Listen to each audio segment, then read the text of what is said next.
Friends ఎలా ఉన్నారు? నేను మీ ఇంటెలిజెంట్ టీషాన్ని. ఇవాళ నేను మీకు 2 స్టోరీస్ చెప్పబోతున్నా.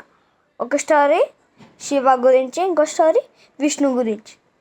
సో నేను చెప్పాను కదా లాస్ట్ టైం ఎప్పుడైతే శివ స్టోరీ చెప్పాను, ఎక్కడైతే మూడో కళ్ళు తెచ్చాడు, అప్పుడు దాని తర్వాత ఏమైందంటే ఈ ప్లేస్ మణికర్ణలో ఉంది. అక్కడే ఒక టెంపుల్ కూడా ఉంది. ఆ టెంపుల్లో ఉన్న ప్రసాదాలు కూడా ఆ వాటర్తోనే, బాయిలింగ్ వాటర్. ఇంకో ఇంట్రెస్టింగ్ పార్ట్ ఏంటో తెలుసా ఫ్రెండ్స్?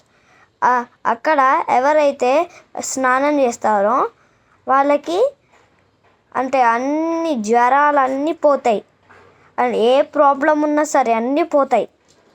మన బాడీ ప్రాబ్లమ్స్ కూడా పోతాయి. మన బాడీలో ఏ ప్రాబ్లం ఉన్నా పోతాయి ఫ్రెండ్స్. ఇప్పుడు సెకండ్ స్టోరీకి వచ్చేద్దాం. ఈ సెకండ్ స్టోరీ ఏంటంటే ఒక క్రోకడైల్ ఉంది. ఆ క్రోకడైల్కి ఏంటంటే ఆ క్రోకడైల్ ఎప్పుడు చూసినా ఆ క్రోకడైల్ పేరు బబ్యా ద క్రోకడైల్ అతి పెద్ద విష్ణు భక్తుడు.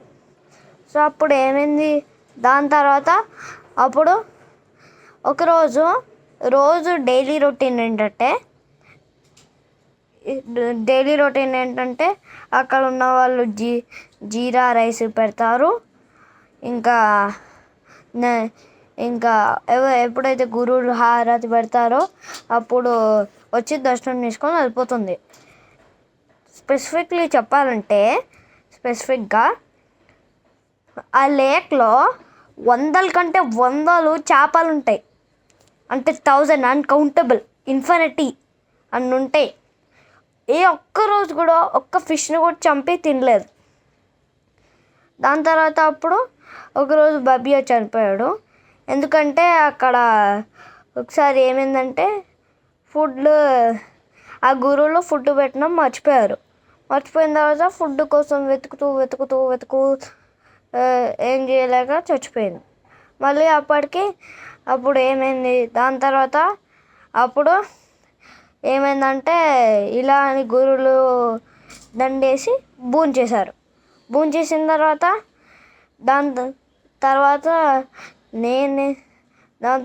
అప్పుడు ఇలా అని గురువులు కూడా అనుకుంటున్నారు, ఇంత పెద్ద విష్ణు భక్తుడు ఎవ్వరు లేరు ఈ లోకంలో, ఈ ఒక్క క్రోకడైల్ తప్ప అని అనుకుంటూ అప్పుడు ఒకసారి ఒక గురువు కళలో వచ్చిందంట.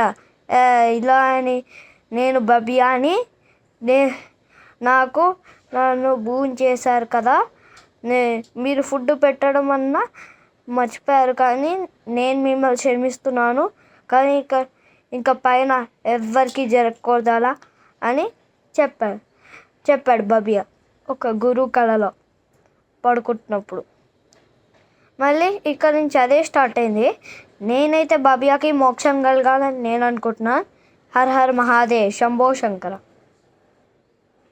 లైక్ చేయండి, షేర్ చేయండి, కామెంట్ చేయండి, సబ్స్క్రైబ్ చేయండి ప్లీజ్ ఫ్రెండ్స్, ప్లీజ్.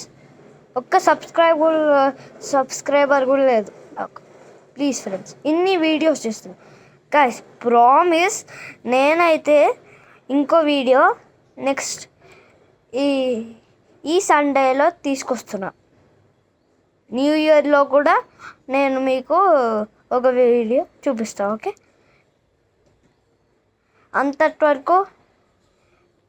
అంతటి వరకు stay tuned. New year Sunday రోజు నేను ఒక వీడియో చేస్తున్నా. Okay friends, 3, 2, 1.